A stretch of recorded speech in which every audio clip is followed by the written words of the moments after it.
another day, another live. Today I am here with Kris Kukul. Hi, Kris. How are you? Hello. How are you? Good. I just realized I did not ask you how to pronounce your last name. Did I just terribly botch it? No, you did it exactly right, but with like a slightly more charming version of it. I like that way. Some people would call it slightly wrong, but I'll take the slightly charming. Thank you. So everyone, welcome back. This is your music Broadway session. I'm your host, Geraldine Anello. So excited for today because if you do not know Kris yet, you really should, because he is the music supervisor of Beetlejuice and a lot of other incredible credits that span a whole range that I'm just so excited to talk about. So if you have questions, you know what to do. Go on the comment section, ask your questions, and I will ask them live for you because, yes, we are live, for real. So, Kris, Beetlejuice, cast album, 350 million downloads. What? I know. None of us can believe it. It's really, it's just amazing. It's amazing. How? What's the secret sauce? I mean, I think it definitely, we had this like TikTok connection that I think helped a lot. And it definitely connected with a younger generation, and it just propelled us, and it has like taken off. It's pretty astounding. So tell me more about that TikTok connection. So we have one of the actors in our show is a young actress named Presley Ryan who plays. She was the cover for Lydia, and she played the dead jockey in the Netherworld, and she had a couple other tracks. But so she was a TikTok person, and she was on TikTok, and she started making these TikToks during the show. And, she would like post something, and then like in an instant, there were like 10,000 views. And so it just like sort of steamrolled. And then TikTok, I guess the way it works, this is so embarrassing, but I just have no idea. I got into it a week ago, so I definitely know how it works really well now. So they give you like clip suggestions of songs, right? Yeah. Yeah. And so they get 3 of our songs were part of the early like suggestions. And I think because that Say My Name song that had like would go between Beetlejuice and Lydia, people liked the duetness of it and would play with like the filters and stuff. And I think that thing is what helped us take off on TikTok. And and it had nothing to do, like we didn't plan it. It wasn't a marketing ploy. It just happened organically. And that's what's called good casting right there. That's right. That's right. Really good casting. But what was interesting when I looked into the recording of that album is you guys did it at the Dimina Center, which is not exactly a place that most Broadway albums are done in.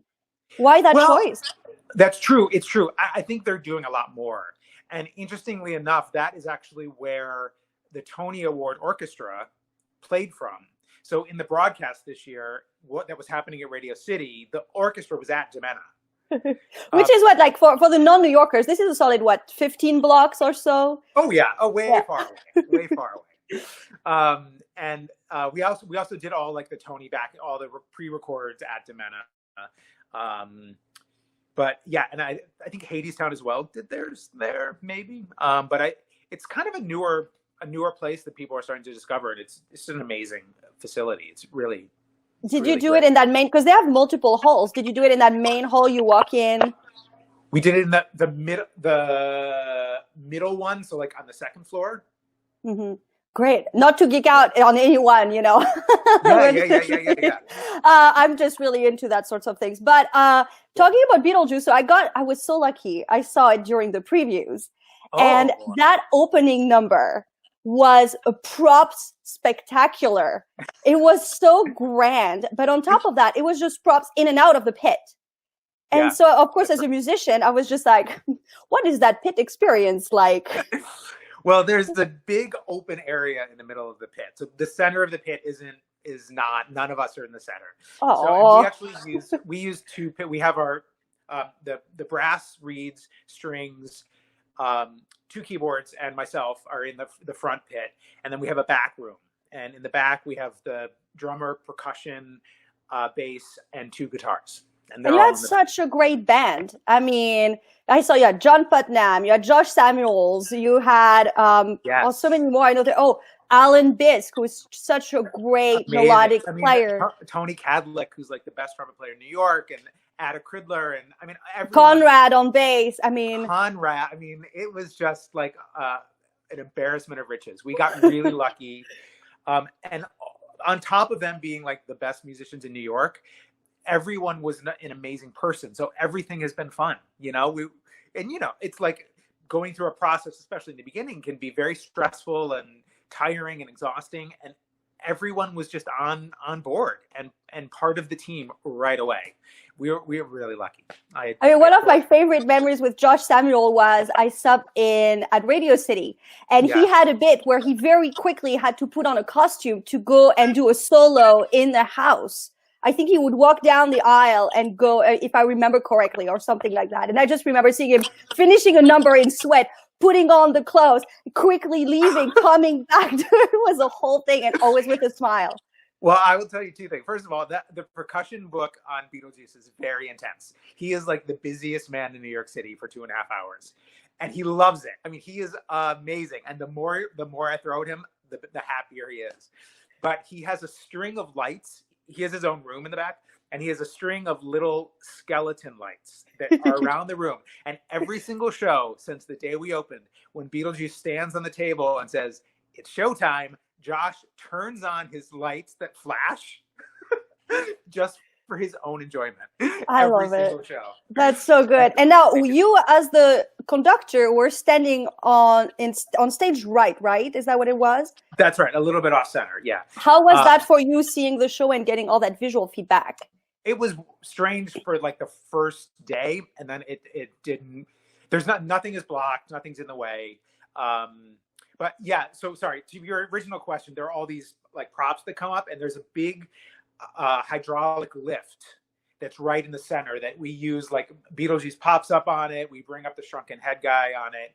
And that is right in the forward center of the pit and takes up the whole thing. So that's why everything is moved to the side. And that was a leftover from School of Rock, wasn't it? That hydraulic lift? Well, there are actually two lifts. So the main lift, which we also use, which also cuts into the pit, is a little further back, and that was built for School of Rock. The one that's in the very front was something that we built. So there are two. Yeah, School of Rock. Did you play School of Rock? I did. I played key 1, key 2, and I conducted. I know that show a little bit. Yeah, but that is the back room that we use for our rhythm section. For your rhythm section. Well, no, okay, fine. Let's talk about that back room at the Winter Garden.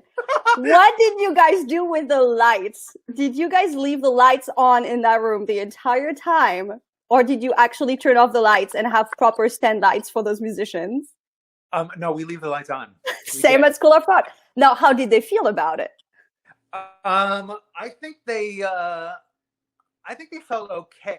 I think when we were in DC, I had them turn the lights off, I think, for a little bit.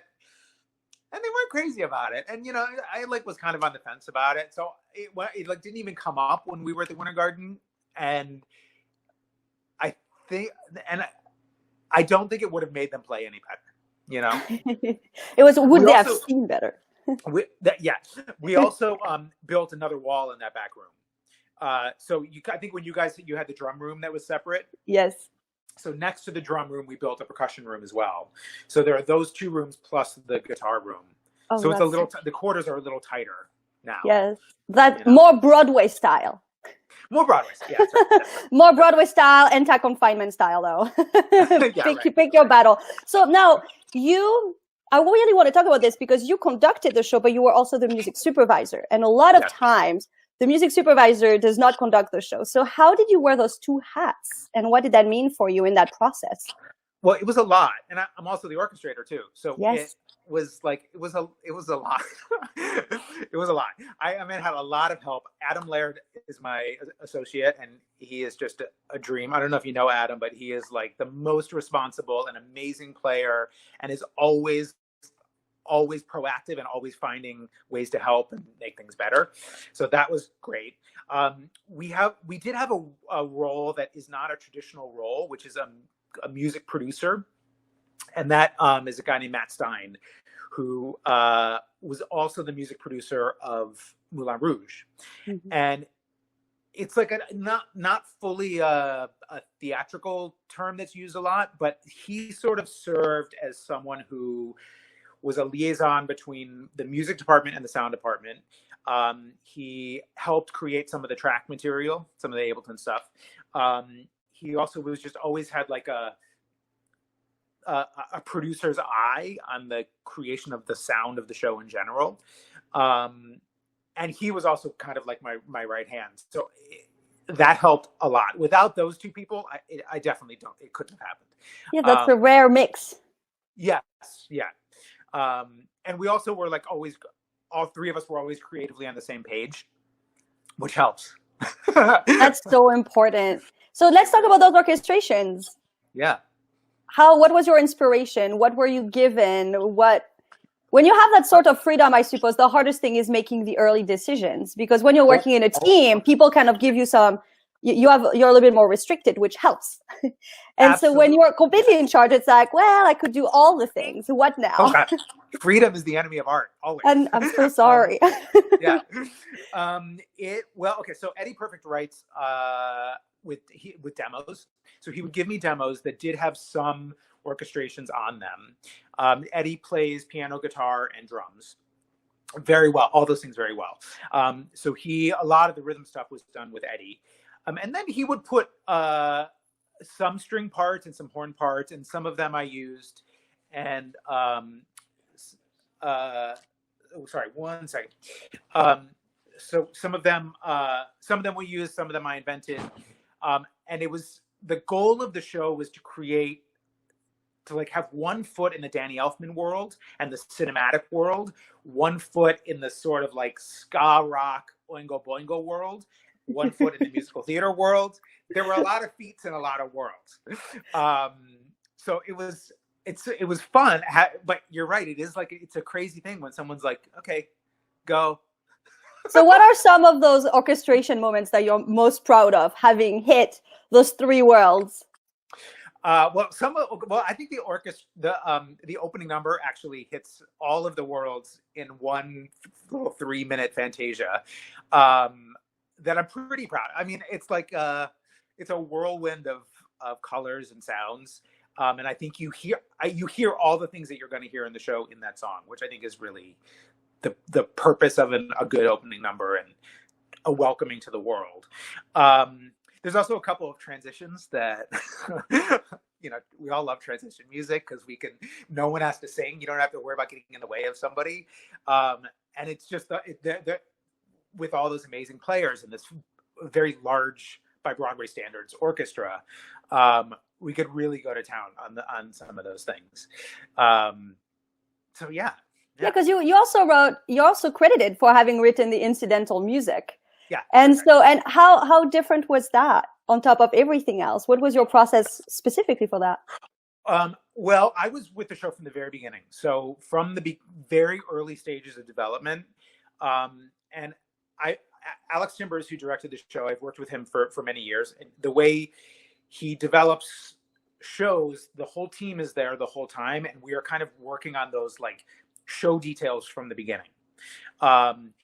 So even before we had a cast, before we had done a reading, we started talking about incidental music and transitions and underscoring. And so from the very first workshop, we've all been discussing those things and thinking about those things. And it's wildly different. I mean, the first workshop basically had a different score. I mean, I think almost half of the songs were either replaced or cut, or we had our first reading. We got to Wednesday, we did a 29-hour 1-week reading, and first time ever, no actors, no one had ever done this show before. And so we taught all the music. We wanted to do a read through from beginning to end on Wednesday after lunch. And, we started on Monday, we're going to finish on Friday. We started it after lunch on Wednesday, and it was so long that we got to the end of the day and had to release everyone and hadn't even gotten to the end of the show. It was like, at that point, like a 4.5-hour musical. So we had to then go home that night, cut 2 hours out of this show, and then only had 2 days left to then put together some presentation. No, you didn't. You were not able to cut 2 hours in one night. Yeah. Yes. Yeah. Oh. What was that like? Was that like, we can cut this, we can cut this, we can cut that, or was it like fighting? No, I don't want to cut this, I don't want to cut that. No, there wasn't, at that point, there wasn't a lot of fighting because it was just a At that point, keyword. Yes. And we also, for that first reading, we had a band too. So it was intense. It was intense. It was epic. We have a few questions coming in. We have a question from Aaron who wants to know, how do you maintain Beetlejuice's vocal health? That's a very good question. So Alex Brightman, who plays Beetlejuice, has a strange ventricular fold, according to his doctors. So he is able to make that sound by it's something that he probably learned during School of Rock, and his chords have like formed around this sound, but he's able to make it without damaging himself at all. He's always totally healthy. If he's ever tired, which is rare, I mean, there is no other actor with the stamina of that. I mean, it is unbelievable. But if he is tired, the places that it shows up are when he flips into his like normal rock tenor voice, which, he goes in and out of different voices in the show and everything. So it's oddly his normal voice sometimes you can see, but the Beetlejuice voice itself, he's just so comfortable with it, and it's unbelievably safe.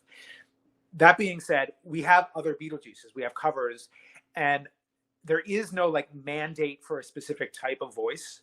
So anybody who plays that part makes it their own and finds their own way in. So like our covers don't do an Alex Brightman version of the voice of Beetlejuice.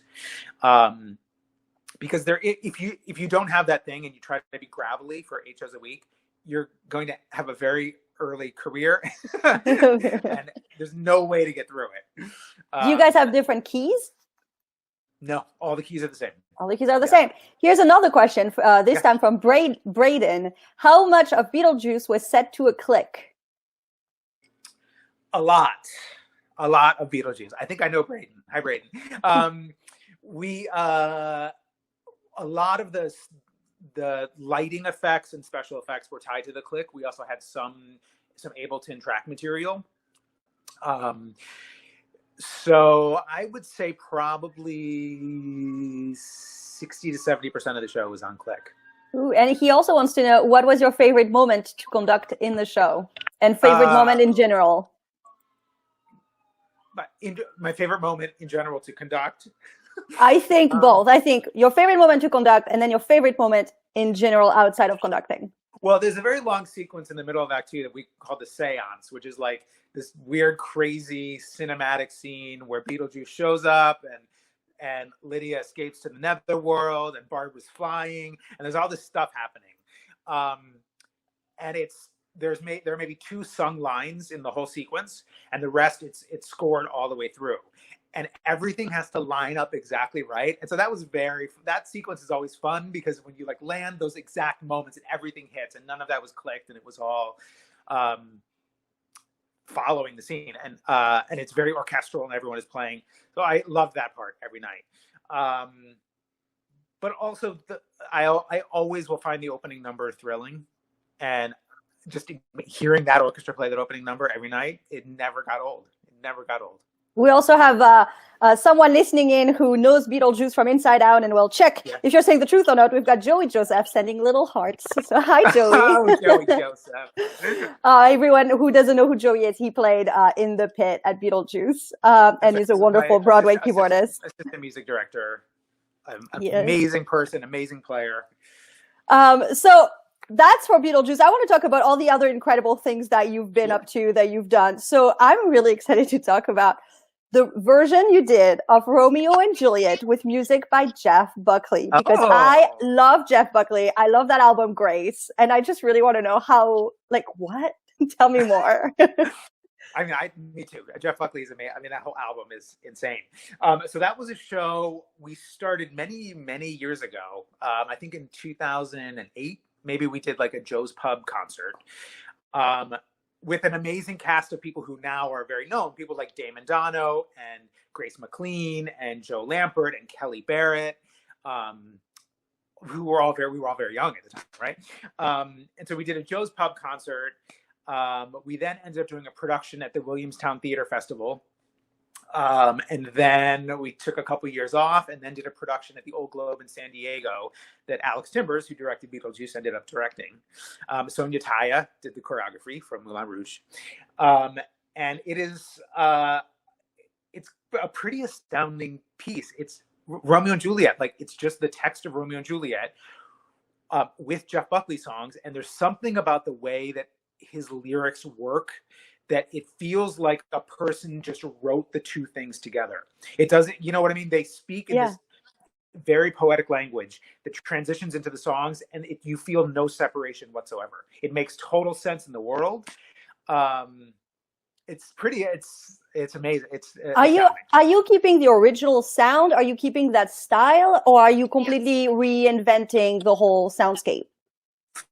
No, it sounds like that. It sounds like Jeff Buckley. The arrangements are a lot different. There are a lot of sequences, like using the song in between scenes.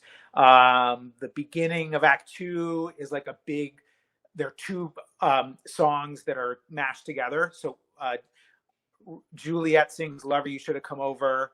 Romeo sings "I Know We Could Be So Happy." Two separate songs, and they're to get this big giant duet, so they're mashed up.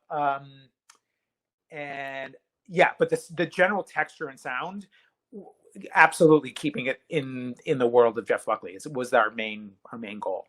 That's so exciting. And Darren wants to know if there's going to be a recording that will surface at all. Well, it's funny that you bring it up, actually, because Michael Kimmel, who wrote the book and came up with the idea, he wants to put together a sort of reunion concert, which we might do in the next couple of weeks or months or something. So, and we were just talking about it this past week. So it's fresh on all of our minds, and we're hoping to do something. Well, sure. You've got two people that will listen to it for sure already, Darren and Geraldine. Probably many more, because it sounds just wonderful. Let's talk about Joan of Arc that you did at the Public Theater. Yeah. So that was the show I did right before Beetlejuice, a David Byrne musical. It was his follow-up to Here Lies Love. And it was, it was a difficult piece. I'm not as familiar with it, so I don't know. Tell me all about it. Well, it was David Byrne's music, which is amazing. It's like he writes these amazing songs, and it is truly rock music in a way that theater doesn't always fully deliver on, and Joe Lampert played Joan of Arc. Joe Lampert is an amazing singer, actress, she was in Alaska Goodbye as well, the Jeff Buckley show. And she's like a powerhouse, and the show was built around her. And it, in the end, I don't think it fully became the show that we wanted it to become. It was shows are always a struggle, and when things aren't always connecting or working, it gets frustrating. And I think there were things that we wanted to fix that we didn't have enough time. And but it was amazing to work on. It was amazing to work with David and also Stephen Hoggett, who was the choreographer. So yeah, it was hard. It was hard. Well, let's step aside the world of theater, because you have worked for film, and I'm always interested in hearing, the differences in different worlds. So you music directed the film score of Many, produced by Chelsea Clinton. That's true. What's that like? Well, I worked with a composer named Elizabeth Swados, who was actually my first jobs as a music director were with Liz. So she was really my mentor. And right out of college, I started working with her, and she passed away 4 years ago. So I worked with her the rest of her life. And she was a composer who in the 70s was like a downtown sensation. She had a show called Runaways that moved to Broadway. There's a crazy version of Alice in Wonderland starring Meryl Streep that she wrote that's on, you can watch it. It was on PBS, so it's on the internet. It's insane. So she had this like crazy career, right? So she wrote the score of Many, and it it's an interesting experience. It's so different when you're like, film and studio work is so different than theater work, because you can tweak and go back and spend all the time you need, and there isn't that moment of like, well, this is it. This is the moment where you say it's live and you're done, and then you're just done. But the studio stuff is not like that, and there's so much precision, and everything is timed, and you can keep going back and fixing. And I like both. It's not to say that one is better than the other. So how much music total did you have to record? How many people did you have in the recording studio at a time? Did you have the whole band? Did you do it per section? Wow, these are questions that I don't even know if I have the answer to. I mean, there wasn't a lot of music. There were probably like 30 cues or something, short, long, whatever. And I think we had probably 4 or 5 musicians. And that was it. It was sort of like a spare indie score with a guitar and a cello and some piano. And yeah, I think everyone was there at the same time. Everyone was there. We did, but also that was the way that Liz liked to work. She was a creature of the theater, so her philosophy, even in studio recordings, was that everything was live and together and community. And so yeah. Did you have to time it while you were recording to the show going, or was it a click, or how did? No, we didn't click. We did it to video. That one we did to video. So we would watch the cues and play along and see how long they would take, and then if we had to add music, take away music. So would the musicians see the video as well, or just you would see it and they would see you? Just you. Me, and they would see me. But again, this isn't like a big Marvel action movie where it's like story beats and you're hitting the story beats with all the orchestra hits, which that world I'm not familiar with, and it blows my mind. I'm like you, I have so many questions about it, and it's just fascinating. It really is. So I also want to talk about, so you did theater and film, but you also do solo concerts, orchestrations, and you've worked indeed, like you mentioned, with Elizabeth Swados, but also Kate Baldwin, whom everyone loves, and like it says on your bio, is a true powerhouse. What is your process like when you work with an artist? Do you conceive with them what the concert will be, or do they say, this is my playlist, make it work? Do you have a say in the size of the band? What's that process like? I think it's different. Everybody has their own level of how much they want to be involved. Using Kate as an example, I think so I had known Kate from Williamstown from many years ago. And let's just for a second pause on this one, because for everyone who does not know Kris has been the resident music director at the Williamstown Theater Festival for 10 years, just to put it in context with Williamstown. I know I should say that. Thank you.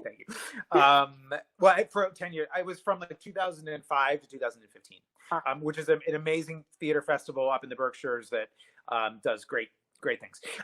So Kate decided that she wanted to do a concert of songs that were a little bit outside of her normal wheelhouse. So some pop songs, some rock songs, some musical theater songs, but rearranged. And I mean, most of the stuff that I do is not traditional musical theater. I do a lot of rock stuff, and so she called me, and she had a playlist. There were songs that she had always loved her whole life. I think I gave her some suggestions or whatever. We came up with the list together. I came up with the instruments, did the orchestrations, and would present them to her, and she would give notes on what she liked or didn't like. And then we so what kind of notes? I always like the details, because it's like, is it a note like no, or is it a note like, hey, on bar 32, maybe it's a hit between beat 2 and 3. What are we looking at here? In my experience with actors and singers, it's never that specific. They're more like general notes, like this section could be a little more exciting. This section can be a little sparer. Can we take this out? Can we add this? Can we go a little bit slower here? Those kind of notes. This very specific notes. Yeah, not as often. I'm sure there are people who do. I'm sure of it. What about the size of the bands? Well, that is a question of how much they want to budget. And I usually will make a recommendation and say we should have this many, and they'll say okay, or no, we should cut one, or That's so great. So I mean, you're talking about rock, but let's let's not forget, I really am excited about this. You spent 3 years at the National Theatre of Greece. I did. But not just to do any theater. You conducted and arranged music for tours of classical plays. That's right. So that was actually with Elizabeth Swados. She was the composer. And we would do ancient Greek tragedies. No, sorry. We did Heracles. And then we did the Frogs, Aristophanes, which is an ancient Greek comedy. And then the third one was a different thing. So, and we would tour around to the ancient amphitheaters with these big shows. You know, it was a company of Greek actors and Greek singers, and there were always like 80 people on the stage, and you would go to these amphitheaters that seat 30,000 people. Whoa, and what? It's all stone. Yeah, it's amazing. And there are no microphones, and you can hear every word. And it's astounding. It is an astounding theatrical culture, and it was definitely life changing. That whole wow. Yeah. I thought that experience with classical plays in Greece would be a far cry from the rock work you do now, but 30,000 people, that's a rock life right there. I mean, that's true. It is, but musically it was a far cry. I mean, it was a lot of like chanting and a lot of like weird Greek choral music. Would you actually arrange chanting? Oh yeah. We would have a system where Liz would come up with some musical ideas, and then I would take them, and I had a Greek assistant who would chart out. I don't know if you know Greek, the language, very well, but the words are very long, and most words. I mean, not most, but like words have like 8 to 10 syllables in them. So it takes a lot more music to get the words out than in English, which is sort of more economical. So they would chart out. We would take the lyrics, and then they would do like a number system of the stresses of the syllables. And so there was like 3 levels of like importance. And so then I would take those stresses and apply them to Liz's musical ideas, and then somehow something came out that made sense. That's a lot. At least they said it did. Maybe it didn't. I don't really know. I mean, that's a new way of composing for sure. Yeah, it was compose from the stresses in a language you do not speak. Yeah. That's a challenge right there. That's true. It's true. But it's true. I mean, you think about if you know the language and you're looking at music, if the stress is in the wrong spot, it doesn't make sense. It sounds wrong. It doesn't tell the story, And it just comes. It's just natural for us. If you know the language, it's just natural where the stress goes. Yeah. But it's Well, to finish off, I want to ask you about this. I believe a new project you're doing, but it may actually be the Jeff Buckley one. But it said you were working on a musical based on the BMG catalog with a new wave project. Oh yeah. That's also with Michael Kimmel. That's right, the guy who wrote the last one. Yeah, we're working on a jukebox musical of new wave songs, like early 80s pop rock songs. We did a workshop maybe in November, I think was the last one. And it's pretty cool. It's on a little bit of a hold right now, as everything is. But it's a cool project. Hopefully we'll get back to. Is it story driven through those songs, or is it more of a concert version? It's story driven. It's fully a musical. I mean, Michael was using the movie, like 80s John Hughes movies, as a template. So it was kind of like a romantic comedy, but also talking about the transition from radio to MTV right in that time period where videos were starting to come about, and how that transition happened and what new wave actually meant and what it was, but it's like characters and scenes. It's not like Jersey Boys telling the story of the musicians. Mm-hmm. It's its own story. I can't wait to see it. And last but not least, the question from Darren is will there be a video recording of Beetlejuice?